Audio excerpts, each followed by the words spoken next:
football that we have to talk about over these next couple of over these what went on over this last couple of weeks here.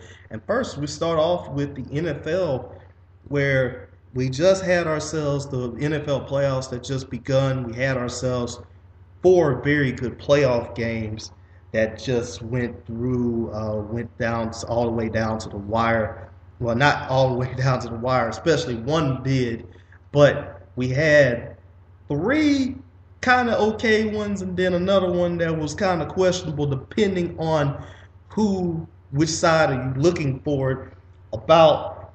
We'll start things off here though with the Arizona Cardinals and the Carolina Panthers. Arizona came in here at 11-5. They held on to that number one seed for a very good point in the year, but too many quarterback injuries, too many quarterback problems.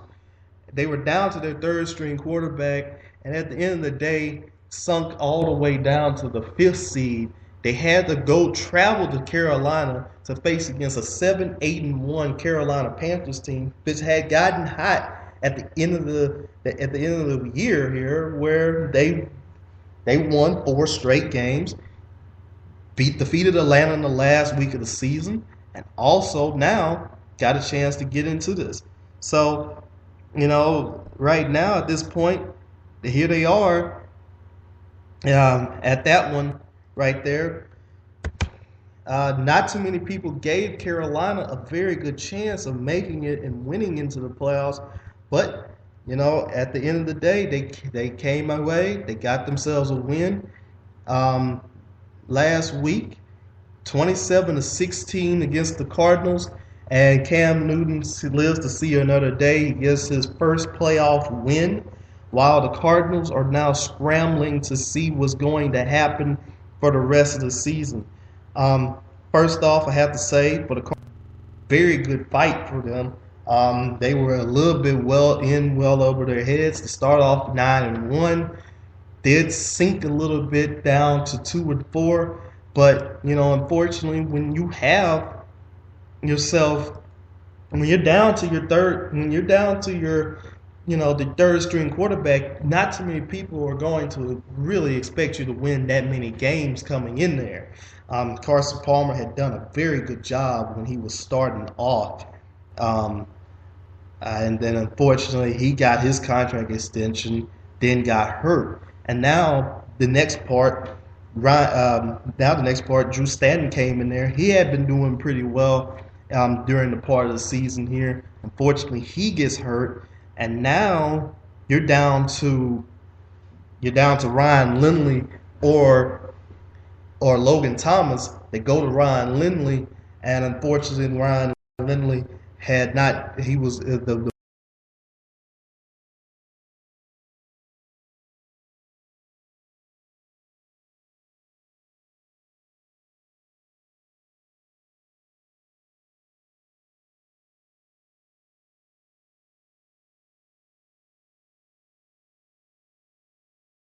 season games. Won this play. So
situation.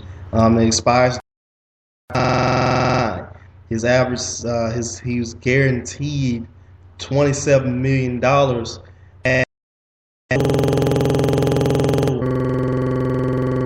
$113 million contract. Unfortunately, they're going to have to do something like this.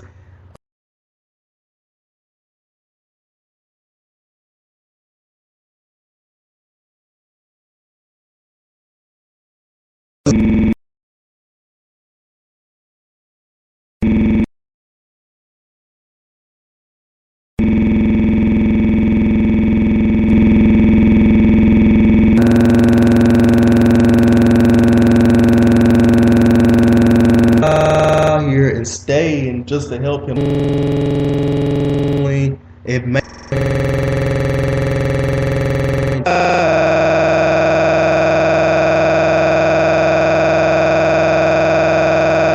or going to have to go on to be a free agent. I think that he's going to be a free agent. Somebody's going to they're basically probably, unfortunately, that's going to be the it time for him. Arizona does have some pretty decent receivers that are right there under him. John Brown is there. You also have Michael Floyd from Notre Dame. That was pretty decent too. Ted Ginn Jr. has been spotty here and there as well. He's pretty good kick return. Those three guys probably can pick up the slack, and like I said, unfortunately, it is the business. They are a little bit of a cheaper option than Larry Fitzgerald at this time, but I would think pretty much there would be a pretty decent market just in case if Larry has to go, that somebody will pick him up. It'll take somebody maybe like the Chiefs. They may need some wide receiver help or anybody else like that really is in dire need of having a wide receiver. As far as Arizona, had a very good season. They played very well. They played their hearts out. Nobody expected them to really be here after Carson Palmer. And then Drew Stanton did get themselves a couple of wins here and there. Then he gets hurt, and then unfortunately the bottom falls out, and now you basically go with Ryan Lindley. It's going to be interesting to see what they do in this case going forward. Do they go after another quarterback in the draft? Do they go the safe route? Do they try to help themselves out, especially with Carson Palmer now being pretty much 35 years old, now coming off of a knee injury? What did they do? What is his situation going to be? We don't know what's going to happen here and there, but hopefully everything will be okay in this case as well. Going on to the next wild card game that happened on Saturday was between the Ravens and Steelers.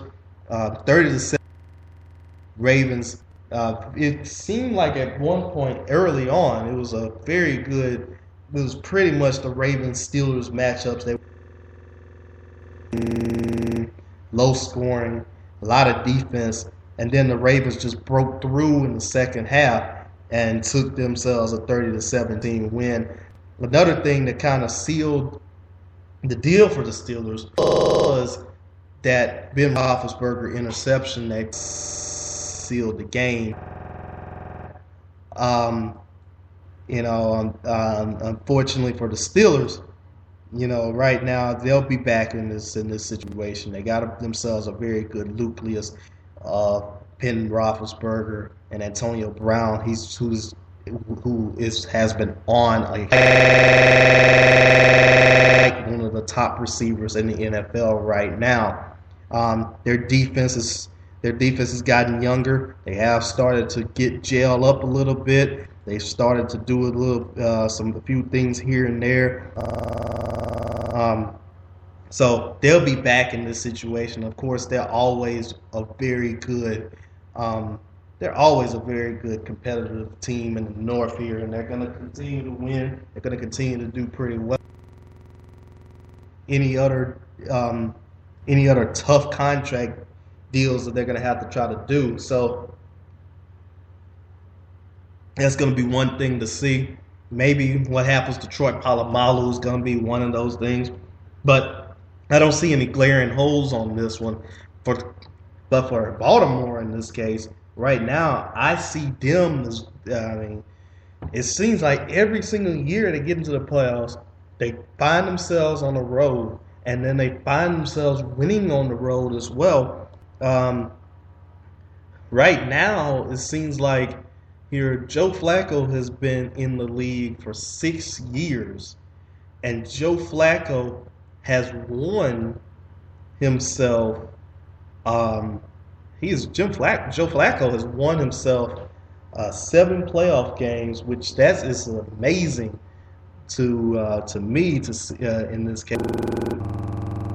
He won 2 in his rookie year, defeated Miami, and then also defeated Miami, and then he won. Like I said, he won 2 in his rookie year. Like I said, he defeated Miami, and then I think I'm trying to figure out who was the second team that he also defeated. It's kind of slipped my mind a little bit right now, but he beat that team. I think it came from the. I think the other team was actually no, it wasn't Indianapolis, but oh yeah, Tennessee. He beat Miami. He beat Tennessee. So those that's the first year. Then the second year he beat New England in New England. Then the third year he defeated Kansas City. The fourth year, which was 2011, the Ravens they won. I think the Ravens. The Ravens got a chance to win a playoff game or two in that one. Let's see. I think they no, they did. Let's see. They defeated. They got themselves all the way to beat the Texans, and then I think the third year, the next year, they beat the Denver Broncos, and then here we go. Now they beat the Steelers after a year absence here. Joe Flacco's been playing pretty well. I know it has to be. Sometimes the numbers don't look like he is, but whenever it gets down to that time where he's trying to do something and where he's trying to play pretty well and trying to get ready and get out there during the time, it seems like it just seems like that light just comes on, and especially he doesn't get rattled on the road. I mean, that's very amazing to me, where it seems like where other quarterbacks there might be a problem, it might be a situation with them, he's really has gotten a little bit to the point where he's played pretty well and he's continuing to do pretty well in that. So right now they gotta travel back to New England. This is going to be a pretty good dog fight here. The Patriots and the Ravens have had themselves a pretty good rivalry as of late. So it's going to be very interesting to see what happens there. If the Ravens continue to play their game, then they should be very good. They should be pretty straight in this one. It's going to be something to see here. What do they do against the New England Patriots? It's going to be a tough one, of course. The Patriots it just seems like they just won't die. I mean, when they lost to the Kansas City Chiefs earlier this season, the Patriots chink in the armor here.